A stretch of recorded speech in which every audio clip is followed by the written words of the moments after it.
¿Alguna vez has sentido como si te estuvieras cayendo o si de repente te despertaras sin una razón aparente?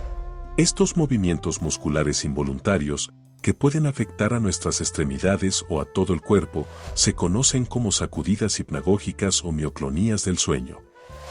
Aunque se desconoce la causa exacta, algunos expertos sugieren que pueden ser una respuesta natural del cuerpo para prepararse para el sueño o una confusión del cerebro entre el acto de quedarse dormido y el de caer.